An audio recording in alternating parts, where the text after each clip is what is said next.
All right, turn your Bibles to Genesis chapter 23 tonight. Genesis chapter 23. And I think probably all of us have gone through transitions in our lives where something has changed, and whether that's just, you graduate school and go to college, or maybe you move away, or you get married, or you have kids. All these things are major, changes in our lives, right? And yet also there's changes in our lives where it's a loss of something. And I think we've all experienced loss. But what we're going to be seeing today is a loss probably that none of us can really relate to. And I think that there's probably all of us have probably experienced loss of people in our lives. But what we're looking at today is Abraham and Sarah, who have been married probably close to 100 years or more, right? And can you imagine spending that much of your life? I mean, how many of us are even going to get that much life, right? And to spend that much of your life, and then to see somebody whom you've loved for that long, and you've been through. If you're married for 100 years, I guarantee you pretty much, there's nothing else, right? I mean, there's nothing that is as important in your marriage as that. There's nothing. My wife and I will be married.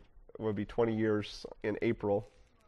And that's, it's already, I was telling Jeremiah today that, even now, it's like probably about 17 years to 18 years, we just realized we could pretty much say anything to each other, and we don't get offended anymore. And I kind of like that that vibe where we can just, you're being rude. She's like, oh, I'm sorry, whatever. Where, we were married 2 years, that would have been, a long, drawn out, intense moment of fellowship. But now, it's just, we can pretty much say say whatever. If I die, just call 911.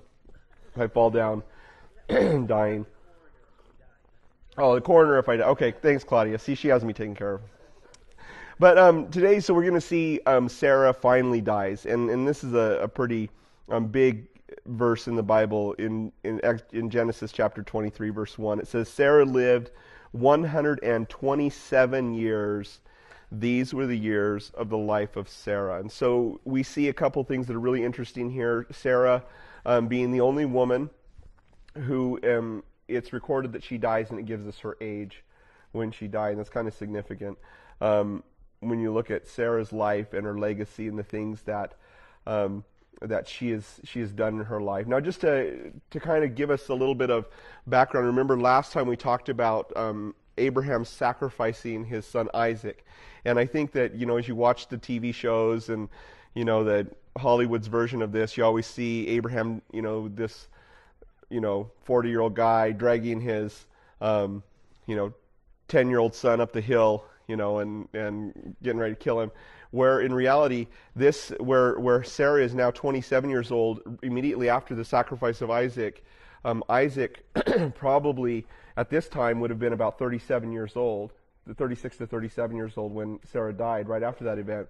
And so probably what we're looking at more is Isaac is an older Isaac, and Abraham is a very old Abraham, because remember, he's 10 years older than Sarah. And so Abraham being a very elderly, and yet virile man because of just God's grace and God kind of restoring the youth of Abraham and Sarah. We see that scene unfold where Isaac's probably a lot older than what's traditionally thought. And so now Sarah dies at 127.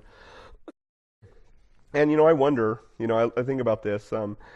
Here's Sarah. She's considered to be the mother of faith. We always think of Abraham as the father of faith, right? And yet Sarah would equally be the mother of faith, and she's listed right alongside of Abraham in Hebrews chapter 11, where it tells us that by faith Sarah herself also received strength to conceive seed, and she bore a child when she was past the age, because she judged him faithful who had promised. And so it tells us a little bit what the Old Testament doesn't tell us. In the New Testament, it tells us that she actually judged God faithful in that, and that he was able to do it. And I think that's a huge thing in the life of a person, because up until this point in the Bible, not a lot of people have been called people of faith. And we have Noah, right? And that's about Abraham, Abraham and Noah so far. And yet here's a woman who saw her body, knew that she was dead, inside, that she was, I'm going to die pretty soon, and believed that God could do something that was completely miraculous, completely outside of the scope of reality. And my wife and I experienced that. We'd been married 10 years when we had our first son. Didn't wait quite as long as Abraham and Sarah. Just receiving a prophecy that we were going to have a son, and then a year later, of course, getting a couple more, and just the Lord just miraculously gave us this little boy. And so it's interesting when God does something like that, how real it makes God to you. And for some people it's that, and some other people it's other things that God does. But the reality is when we follow God, He shows Himself to us. When we're willing to take that step and say, God, I want you, and I want what you want for me. He does that in our lives. And so Sarah, even though she had her doubts at times, and we saw a couple of those doubts in her life, didn't we? We saw that moment where Abraham, this great man of faith, continued to say, hey, God's going to give me a son. And she's like, well, I'm pretty much toast. Why don't you just take my handmaid Hagar and have a son with her? And so Abraham, he should have caught the cues, because when a woman says something like that, she never really means it, right? She never means, yeah, just take my friend here. She's saying, no, just say, no, you're the only one for me, baby, right? But, he didn't. He failed in that one. And, of course, we have a lot of interesting problems because of that in today's world, don't we? That whole thing. I mean, think about what September 11, 2001 would look like if Abraham hadn't made that mistake. All of Islam was born out of that. All of what's going on in the Middle East, all that tension has been happening from the time Ishmael and Isaac were playmates, and Ishmael was shooting dirty looks at little Isaac, and it's never stopped. That tension has just grown, and the world is still in that tension. So she did make a few mistakes along the way. Of course, then when God told her, hey, no, your wife Sarah is going to conceive a son. God came and said, no, I'm going to be more specific about this, Abraham. It's not just going to be you're going to have a son. Your wife Sarah is going to conceive. And what was Sarah's response to that? Yeah, she laughed, kind of inside laugh. There's no way. That's not going to happen. But then, of course, God said, why do you laugh? She's like, I didn't laugh. And he says, oh, but you did. And, of course, the whole thing becomes kind of a big joke, and they name their kid Giggle, right? Laughter is what Isaac means.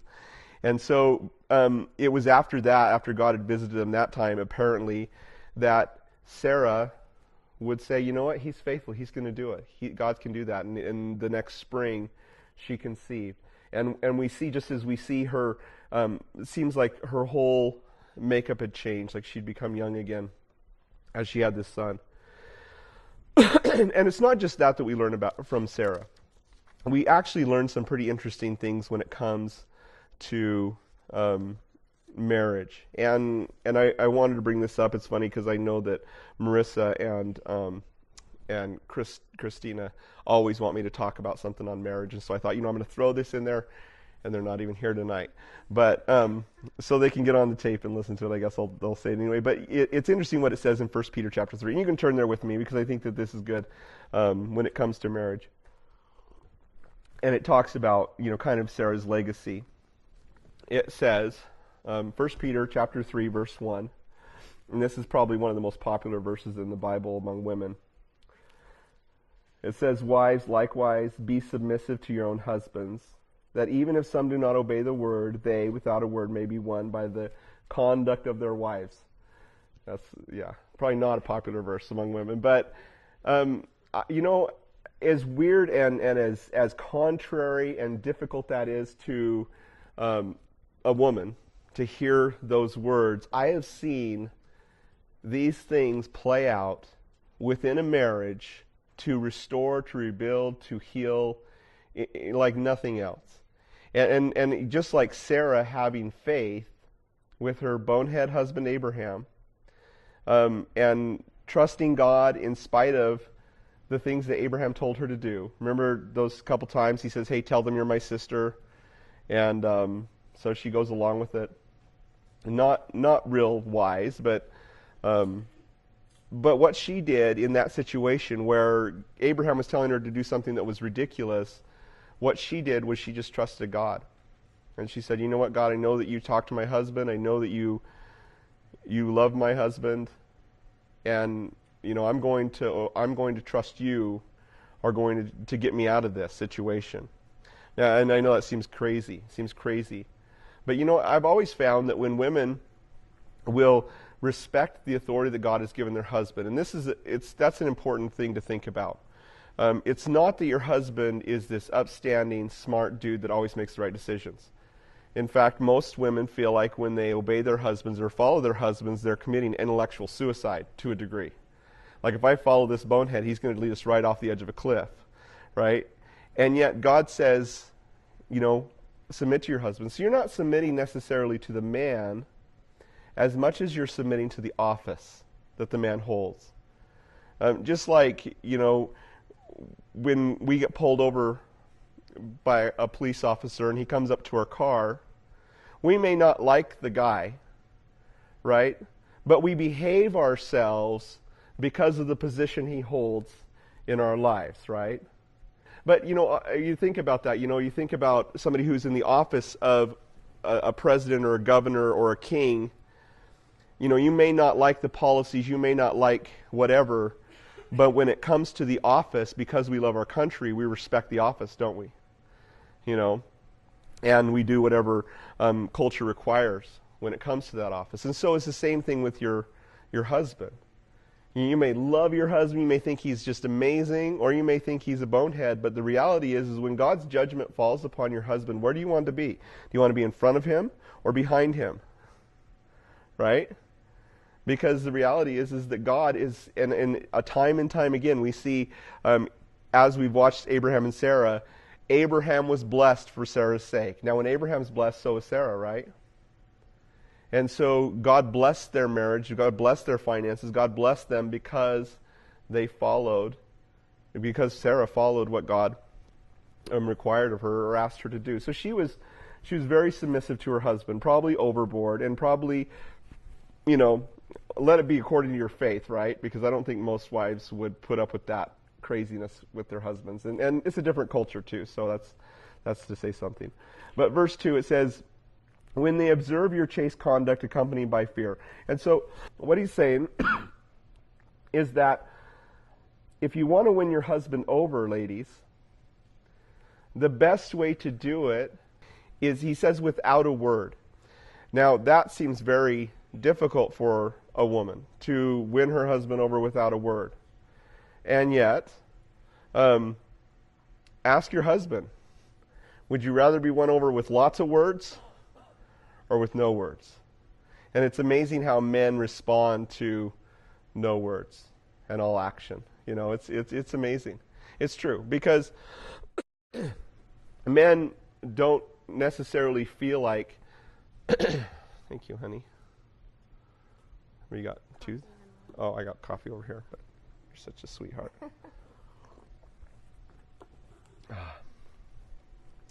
Wonderful, Shannon. But men have a difficult time when it comes to communication, oftentimes. And it's interesting because part of, as we've talked about in the past, part of the curse or the fall of man is that a woman will be insecure because of her husband. She's going to want her husband to love her. You know, that's going to be her biggest thing. And the way that a woman tries, by nature, by sinful nature, tries to get her husband to love her more is how? To try to dominate him with words, nagging him, you know, making him feel guilty, passive-aggressive comments, you know. And if she doesn't use words, then oftentimes it's clanging the dishes. She's, you know, whatever, slamming cupboards.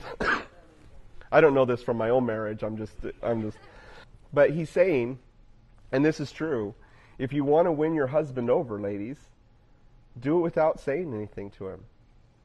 You know, submit to him, yield to him. And something happens within the psyche of a man when his wife submits to him. And you know what it is? All of a sudden, he becomes very concerned for her and not for himself. All of a sudden, his attention goes to his responsibility as a leader.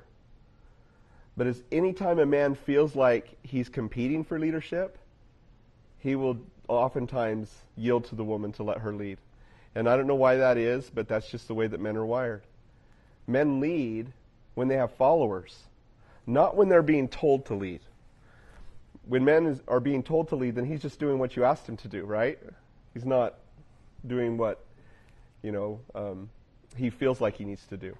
And that's a difficult thing. If you want your husband to lead, follow him. I sit down with men and women a lot for marriage counseling, and I always ask them this question. I ask the guy, if you felt like she was 100% behind you, could you conquer the world? And I've never had a man say no. Now that's ridiculous, isn't it? I mean, think about it. I mean, what man do you know could conquer the world? And yet every man feels like he could conquer the world if his wife was 100% behind him. If she was supporting him in everything, honey, you can do it. You're the best. I know you can do it. You're awesome. Women who do that to their husbands build up their husbands, and their husbands lead. And the first thing that they think of when they make decisions for their household is, how is this going to affect my family? A husband who's torn down will always think, how do I get my way? A husband who's beaten down by his wife will always be thinking of himself. But a husband who is lifted up by his wife and respected by his wife and built up by his wife will always fight for his wife. And so that's what he's saying here. He's saying, let your chaste conduct be accompanied by fear. And he says, do not let your adornment be merely outward, or only, the good things on the outside, arranging the hair, wearing gold, and putting on fine apparel. Don't neglect those things, ladies. I'm not saying you should neglect that. You still want to make yourself look beautiful for your husband. But he says, rather let it be the hidden person of the heart, with an incorruptible beauty and a quiet spirit, in which is very precious in the sight of God. And so what he's saying, his work on the inside and what God wants to do on the inside of your heart, as much as you work on the outside and your physical beauty. And it says, and this is where we come to, for in this manner, in former times, the holy women who trusted in God also adorned themselves, being submissive to their own husbands, as Sarah obeyed Abraham, calling him Lord, whose daughters you are, if you do good and are not afraid with any terror. And so basically, he's saying, look at how Sarah was. She followed Abraham. Now think about how Sarah followed Abraham. Think about this. This guy left his home in Ur. He left his family. He took her away from her family, which was half his family, which is kind of weird, but that's, it's okay back then. Took her out to and then he made her live in tents. Now, I know my wife, she likes to camp. But if we go past a week, it's not camping anymore. This is barbarian, I need a shower, I need to clean, I need something, I need to sleep in my own bed. And so he made her live in tents. From the time they were young or middle-aged all the way until she died, they lived in tents as Bedouins. And just think about that. It's pretty wild. And yet she followed him. She believed God was speaking to her husband, and so she followed him. But it'd only be fair if I went on to the husbands. So I'll brutalize the husbands for just a minute.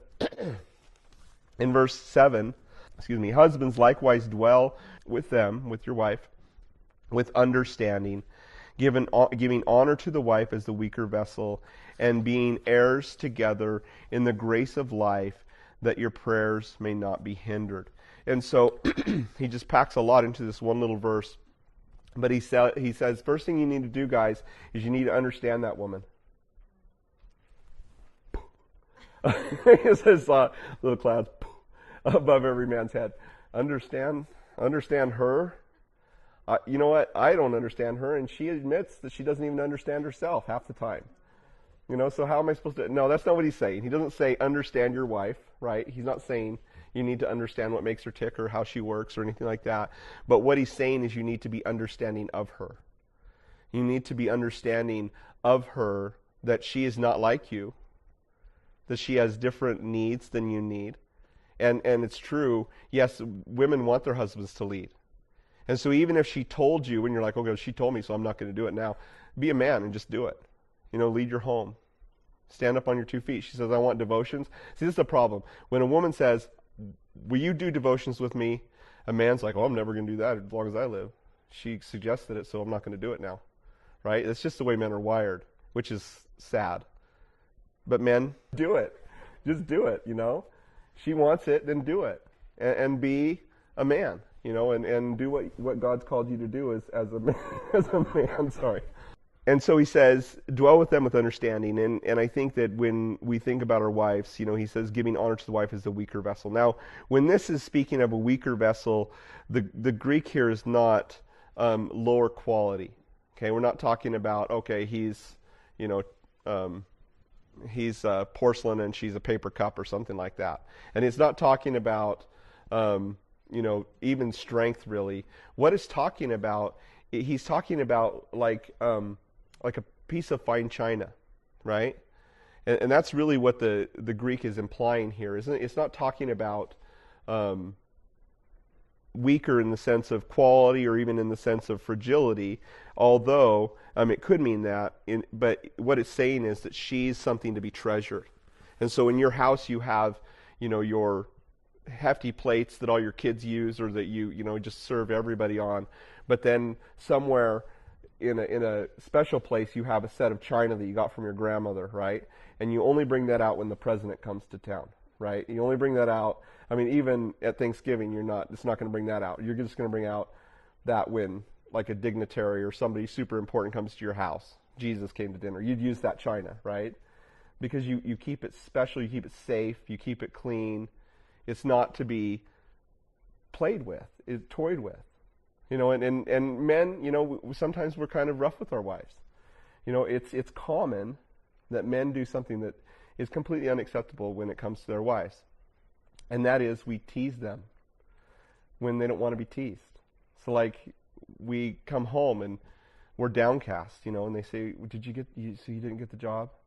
We're like, yes, I got it. Women don't like that. Because they're depressed and then all of a sudden they're excited. But women can feel multiple feelings at one time, where a man can only feel one thing at a time. I can be happy or I can be sad. But a woman feels sadness and happiness all at the same time, which she does not like those conflicting feelings in her, and that's why she's smiling, laughing, and punching you at the same time, because you ripped out. She needs that. She needs to have stability. Actually, I realized this one time when Shannon and I were watching Little House on the Prairie. Remember Joe Keegan, who was the boxer who came to Walnut Grove, and he was trying to join the church, but he's black, right? So that's not going to happen with Harriet Olsen around. And so Harriet Olsen is, part of the church board. She's blocking him, and Nails has to vote with Harriet because who runs the household? Harriet.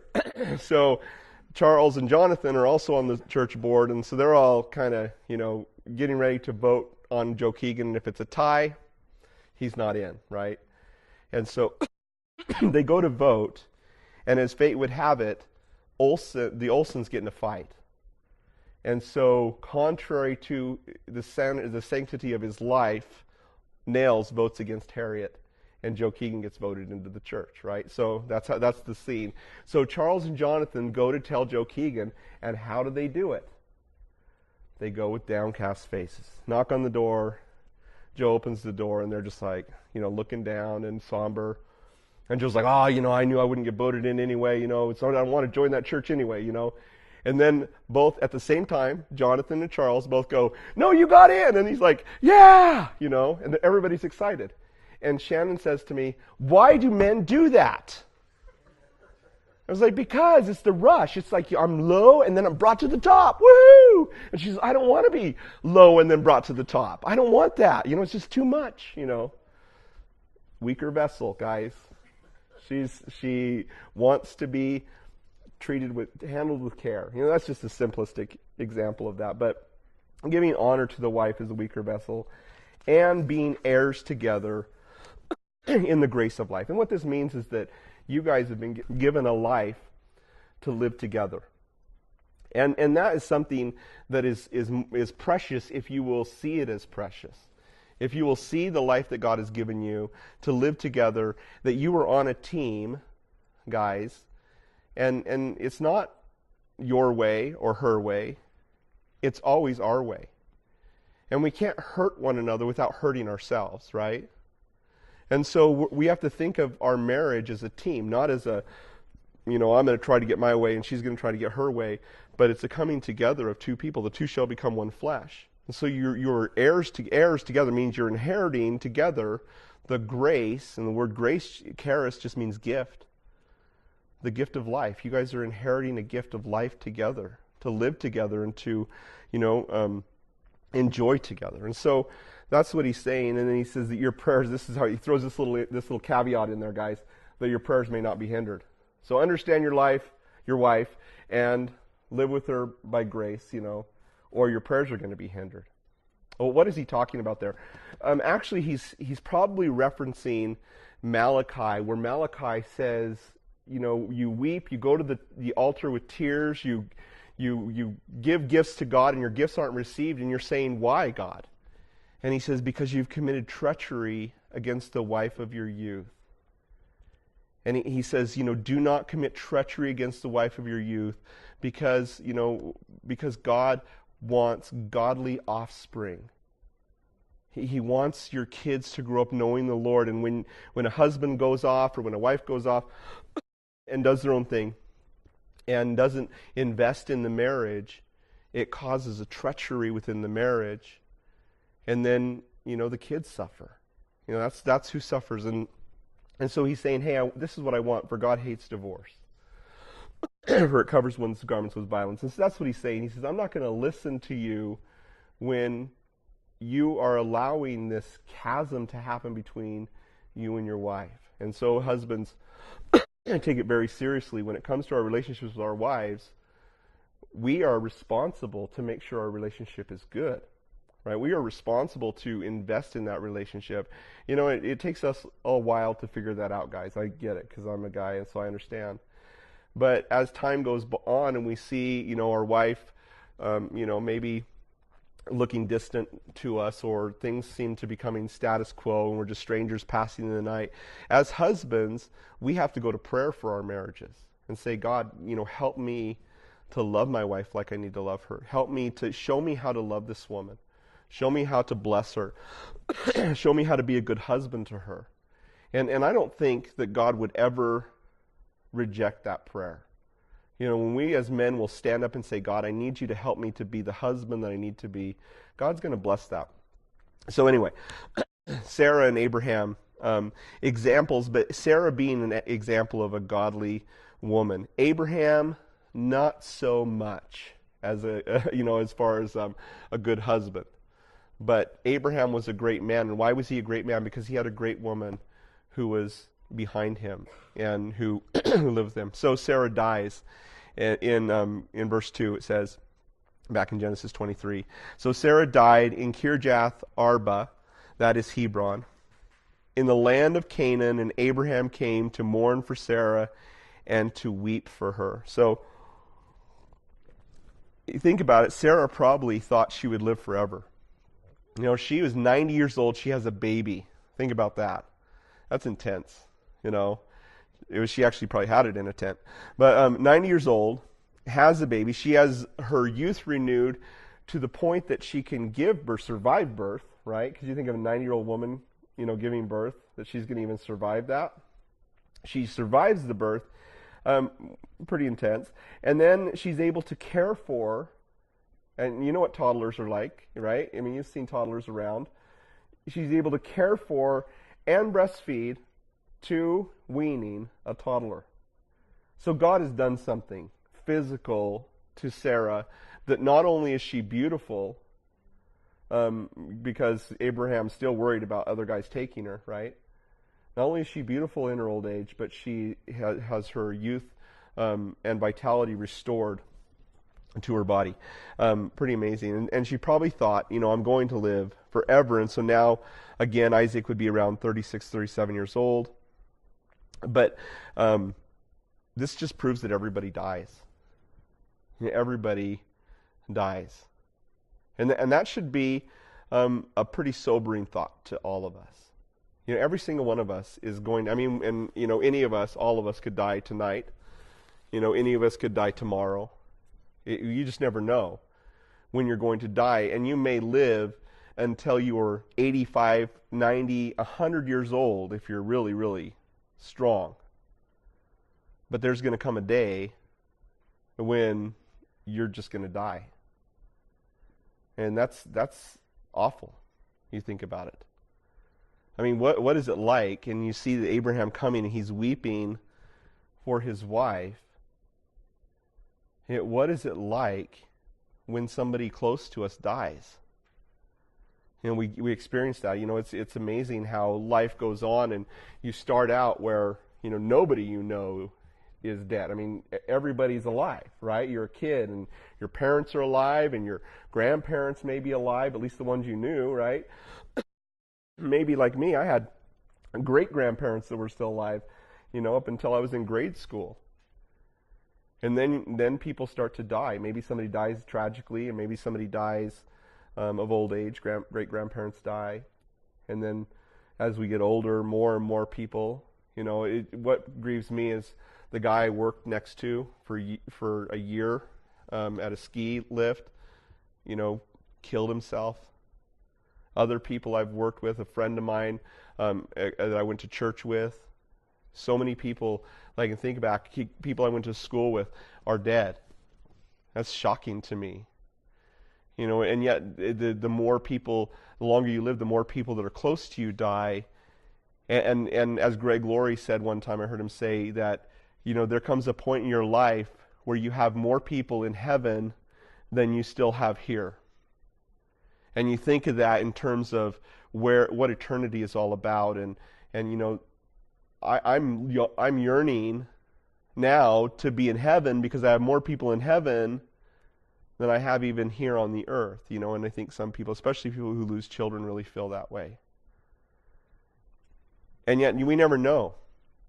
And yet it proves what God said in Genesis chapter 3, that sin is going to bring death.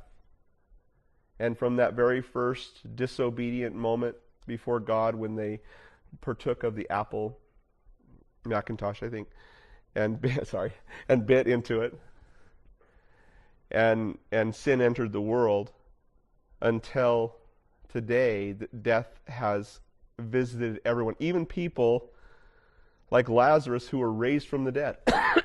He died again, raised to just die again. Everyone except for Jesus Christ.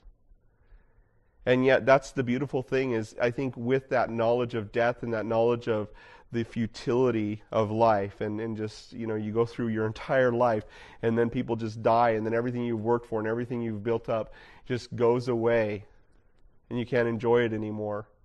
And then you die and leave it all behind to somebody who doesn't care. And how vain all that is. And then you realize that, there's only one thing in this life that I need is salvation from death, salvation from the grave, salvation from my sin. And that's what Jesus provides.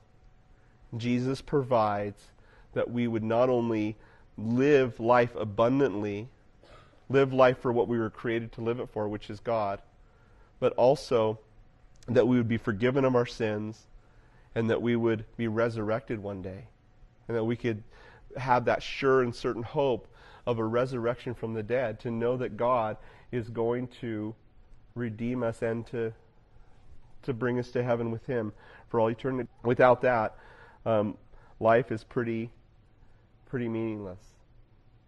And it's so easy to live for other things while we're young, and yet as time goes on, the reality that we need to live for God becomes more and more apparent. And yet Sarah is dying having believed the promise of God's Messiah, that it would come through her son Isaac. She knew this. And this is what her faith was all about. Her faith wasn't so much about, hey, I'm going to be I'm going to live forever, or I'm going to whatever. Her faith was in the fact that God had made a promise that through her husband's seed, through her seed, or through her womb, all the nations of the earth would be blessed.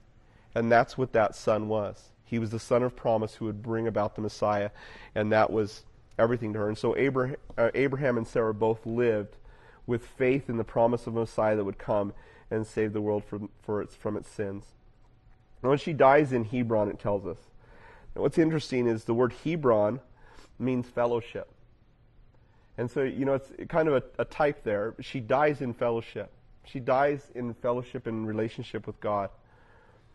And so Abraham comes, he loves her, he weeps for her. And I can't imagine this type of a loss, I mean, I had a dream that Shannon died one time, and I woke up just devastated, and just seeing her next to me, I was just so relieved, but still grieved. I guess men can feel two emotions at one time sometimes. And I was feeling like devastated inside, but she was still there. And so just a taste of what that would be like. But could you imagine 100 years old, 100 years with somebody and losing them had to have been very difficult for Abraham. It says, verse 3, Then Abraham stood up from before his dead and spoke to the sons of Heth, saying, I am a foreigner and a visitor among you. Give me property for a burial place among you, that I may bury my dead out of my sight. Now, this is a weird way to say it. We would never speak this way today in our language, but Abraham's basically saying, hey, I need a place to bury my wife, and he's grieving. You think about that. He's grieving. He says, I need to make sure that she's taken care of. and yet, with all Abraham's grief, with his haste to find a burial place for his wife, in a way, this is an act of faith for Abraham. And one thing that I want to point out as we look at this, and we read Sarah by faith and Abraham by faith, in the book of Hebrews, you notice it doesn't give us any details of their failures, only their faith.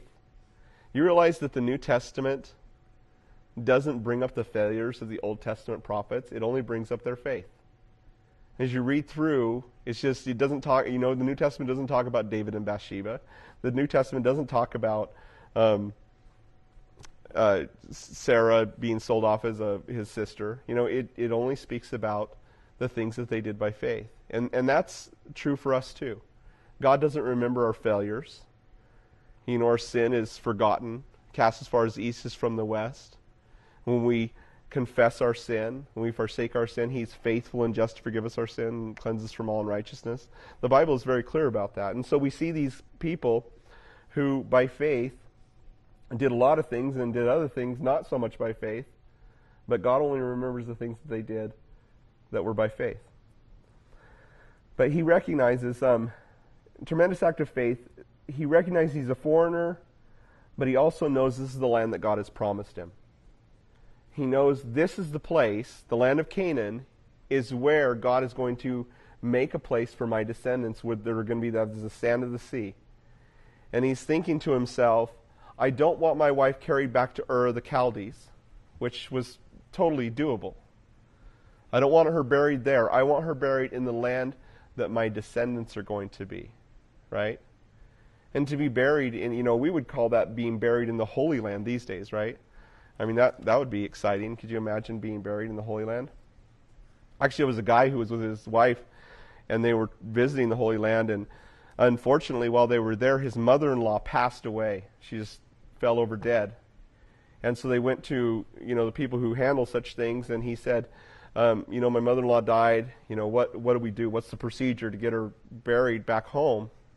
And he said, well, it would cost you $50,000 to send her home to be buried in your hometown, which makes sense. That's where they live, right? He says, but for only $5,000, she can be buried right here in the Holy Land.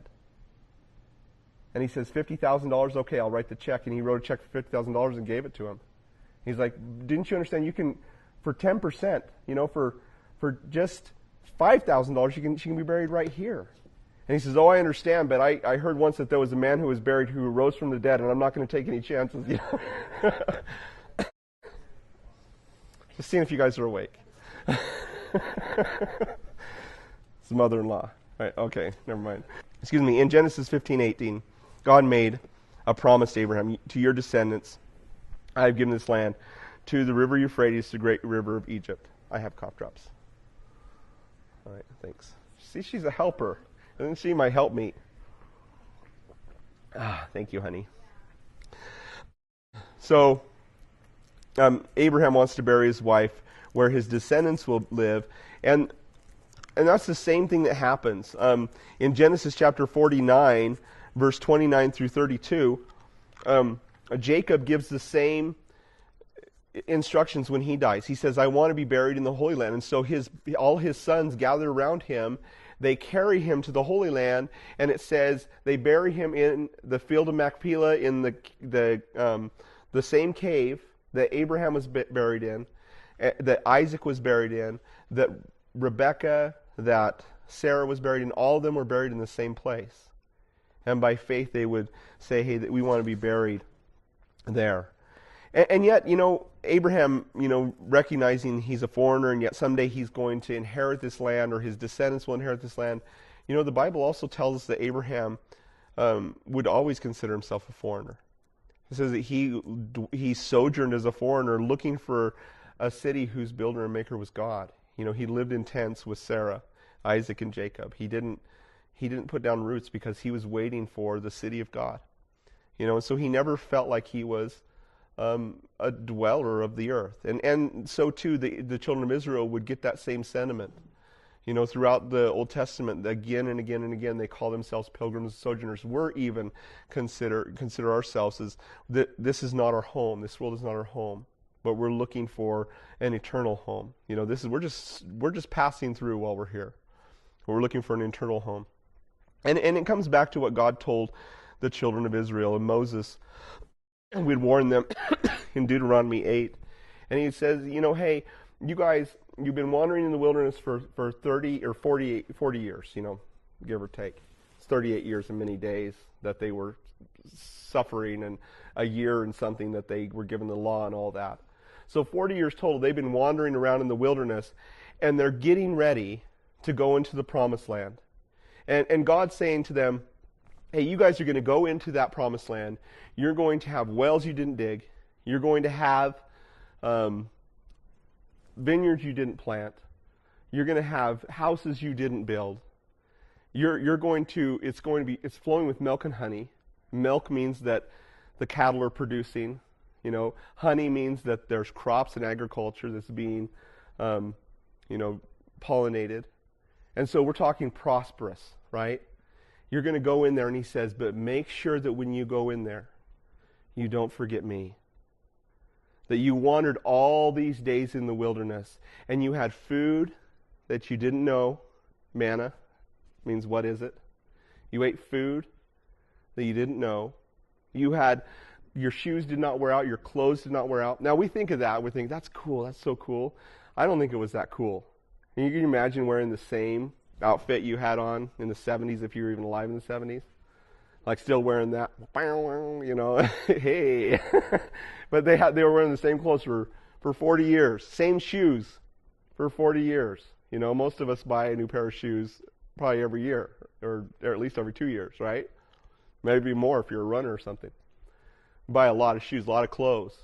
As we get big and get small, we buy clothes. And yet they wore the same clothes, and he says, hey, you saw how I fed you. You saw that you ate that same food. Now, my dog eats the same food every day. I can't imagine that. Can you imagine it? Eating the same, chow. Just your wife just slaps it out in front of you. There it is. There's your slosh. Okay, just eating the same. No, we want variety, don't we? And yet God is telling them not, hey, look how I provided for you. He says, hey, when you had nothing to eat but that manna, when you had nothing to wear but those same clothes, you didn't have the fashions, you weren't cool, you just wore the same stuff, you ate the same stuff, and you realized that I was the one who was providing everything. You realized that true satisfaction, true meaning in life didn't come from food. It didn't come from that you found your satisfaction in me, if you found any satisfaction. Because I was the only thing that satisfied out there. But now you're going to go in to a place that's flowing with milk and honey. a place with all this beauty and all this abundance. And he says, don't eat that bread and forget me. Don't eat that and say, oh, well, this is what life is about. It's about food. It's about leisure. It's about houses. It's about all that. You know, it's so easy for us to think that. And what's amazing with all of our abundance, what happens? A woman walks into her closet, she opens the door, and what does she say? I have nothing to wear. It's all there. It's all there. And men are the same way. They walk into the refrigerator. They open the door. There's nothing to eat, right?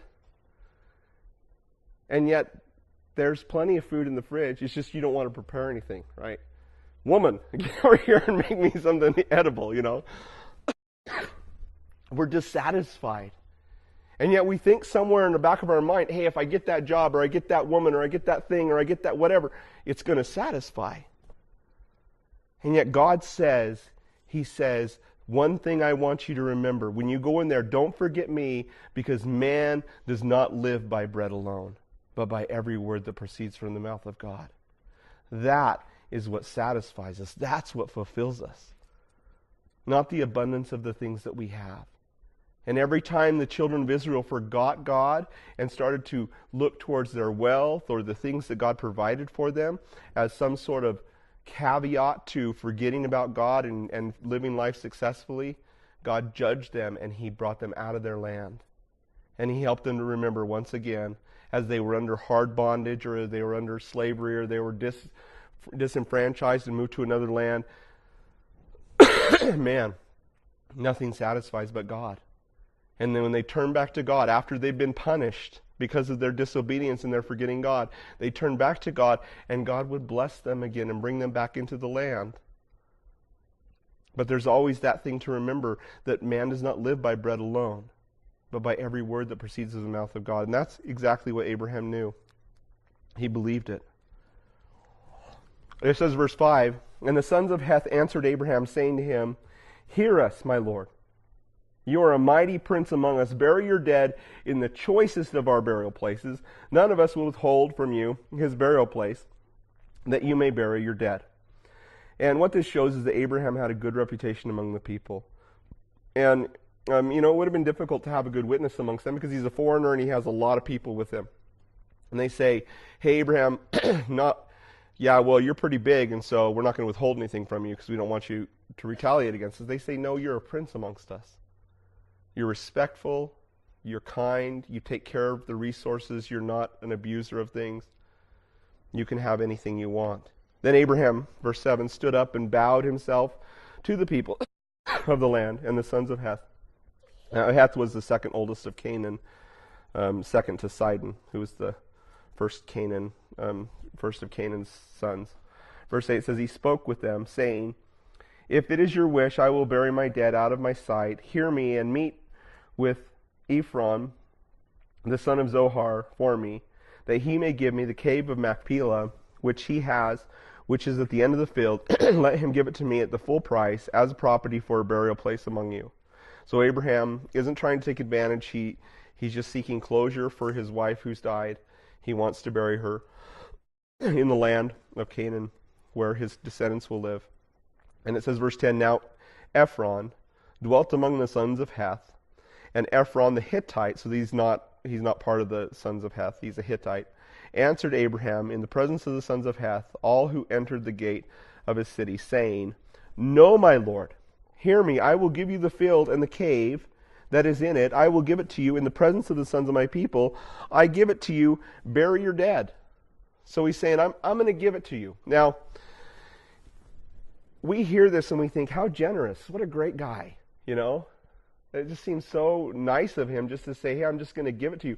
And if somebody said that to you, what would you think? Wow, that's nice. Thank you. Right? But that's not what he's saying, because you know how things are. I mean, we understand that there are things that go, in our culture, that go without being said, right? There's things that go without being said. And so too, in their culture, there were things that went without being said. Like, you can't charge someone for a piece of property when they're grieving the loss of a loved one. But it also went without being said that you were expected to pay full price when you see a piece of land you want to purchase that's not for sale, right? And so if you see a piece of land and there's no for sale sign on it, then you have to pay full price for the land. Now, if there's a for sale sign on it and they want to get rid of it, then it might be negotiable. But in this case, it would be taking advantage. Either way, to say, hey, I'm going to charge you an exorbitant rate, or I'm not going to charge you at all. It seems like it's amazing to me how people go into funeral places and just kind of say yes to everything because they're grieving. And those funeral people, they see you coming. You don't know what's going on. You're sad. They see the dollar signs and they just start getting you to agree to things. You know, there was kind of rules against those types of things. So here's a lot of things happening that don't translate into our culture. We take for granted that people in other places don't think like we do. For instance, if I were to start talking about politics, or I was to start talking about things that I like to do, you would probably understand, it doesn't have to be said, that that's his opinion, right? Yet if you go to India and you hear somebody starting to talk about politics, or you start talking to them about things that are fun to do, they actually may not agree with those politics that they're defending or like to do any of those things. Why? Because they don't speak for themselves in those cultures. They see themselves as a collective, and whatever the elders or the consensus of their group would say, that's what they would represent. They'd never represent their own opinion. And in those cultures, it goes without being said that you don't represent your own opinion. And yet in our culture, we're individuals, right? Everybody's an individual. And so as individuals, we always represent ourselves. Very different Eastern thought versus Western thought. So you see something going on here. It's really interesting. One thing that's just a kind of funny difference between cultures is in China, you never ask a question that would elicit a no response. Like, for instance, actually, no, that's not that. It's not that. No, you never assume anything. That's what it is. So, like, there was an example I heard one time. A guy went to a person in China, and they asked him, where's the post office in this town? Well, there was no post office in that town. And so the person, not wanting to be embarrassed and have to tell him there wasn't a post office, just gave him some directions to get away so that he can be disappointed away from them, right? Because he asked the wrong type of question. It goes without being said, you don't ask questions like that in those cultures, right? And yet for us, we just don't think like that. People think differently in different places. So anyway, in verse 12, then Abraham bowed himself before the people of the land, and he spoke to Efron in the hearing of the people of the land, saying, if you will give it, please hear me, I will give you money for the field, take it from me, and I will bury my dead there. So there's a negotiation process that's just expected to happen in this culture. If you are willing to part, I'll pay full price, is what he's saying. Verse 14, and Efron answered Abraham, saying to him, my Lord, listen to me, the land is worth 400 shekels of silver. What is that between you and me? So bury your dead. So it sounds still like he's saying, well, it's only worth 400, so don't worry about it. That's not what he's saying. He's saying it's worth 400 pieces of silver. So that's what you're going to pay. That's what he's saying, but he can't say it so forwardly, because if he said it forward, like, you owe me 400 pieces of silver if you want this land, he would be considered obnoxious and rude. It's just like in if you go to the Middle East and somebody offers you a cup of coffee, it would be very rude and forward to accept it. You don't accept it. So they say, would you like a cup of coffee? You say no. They ask you again, would you like a cup of coffee? You say, no, thank you. They ask you a third time, you say no, they serve you coffee. That's how it works. If you were to say yes, that's very rude and forward, and like, I expect you to serve me, right? And so you say no, and then they bring the coffee. If you don't want a cup of coffee, you say, oh, well, we'll share a cup another time. That's how you say no. And that's just the way culture works. And so when people from that culture come here, and somebody in the office says, hey, do you want to go to lunch with us? They say, no. And, oh, no, thank you. And then they leave without him, and they think, why do they hate me? Because they're supposed to say no 3 times and then I'm going to go with them, right? And if they invite me to lunch, they're going to pay for it. That's also assumed, right? So it's just an interesting, difference between cultures. All cultures are different. So he's telling him, it's 400 pieces of silver, shekels of silver. Sow the field in Ephron, which was in Machpelah, which was before Mamre, in verse 17, the field, the cave, which the cave was in, and all the trees that were in the field, which were within all the surrounding borders, were deeded to Abraham as a possession in the presence of the sons of Heth before all who went into the city gate. Oh, wait, I missed a part. I missed verse 16. Oh, yeah. Abraham listened to Ephron, and weighing out the silver for Ephron, which he named in the hearing of the sons of Heth, 400 shekels of silver, currency of the merchants. So he paid him. It just says he paid him. And that was expected. And so he bought it with all the trees. It was all deeded to him with the border, everything. And he set it, verse 18, Abraham as a possession in the presence of the sons of Heth before all who went in at the gate of the city. And so the people who made decisions for the city sat in the gate, and they were the ones who recorded it and heard the transaction. So it was a legal transaction. Verse 19, and after this, Abraham buried Sarah, his wife, in the cave of the field of Machpelah before Mamre, that is Hebron, in the land of Canaan. So the field of the cave that is in it were deeded to Abraham by the sons of Heth as property for a burial place. And so it's all transacted. And yet, this is exactly why Abraham would want to buy this property, is because he believed God was going to give them the land. And this faith would pass through his descendants, as they would all be buried there. And then even when they went into Egypt, Joseph, and it tells us this in Hebrews, very weird verse, by faith, in Hebrews chapter 11, verse 22, by faith Joseph, when he was dying, made mention of the departure of the children of Israel and gave instructions concerning his bones. That's all it says about Joseph's faith. I mean, you see this guy with all this stuff that the God does in his life, and that's all it says. He gave instruction concerning his bones. Take my bones back to Israel. Take my bones back to the land of Canaan, which they did. They carried his bones around in the wilderness for 40 years and then brought them in when they crossed over the Jordan River, brought them into the land. And yet it was because God knew, or they believed God was going to give them the land. And what is significant about that? And this just hit me like a ton of bricks today as I was thinking about this, and maybe it won't hit you as much as it hit me.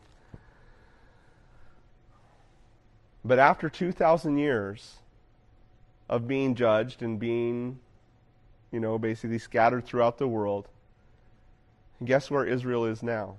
Back in the land of Israel, which is significant. God made his promise to the children of Israel, and he still to this day is fulfilling it. And that's significant. Abraham, by faith, believed God was going to bring his seed into that land, and guess what? They're here even today. That's crazy.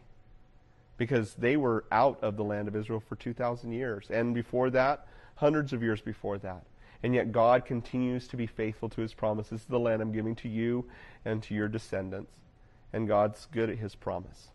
And he'll always come through for us. Well, we better pray.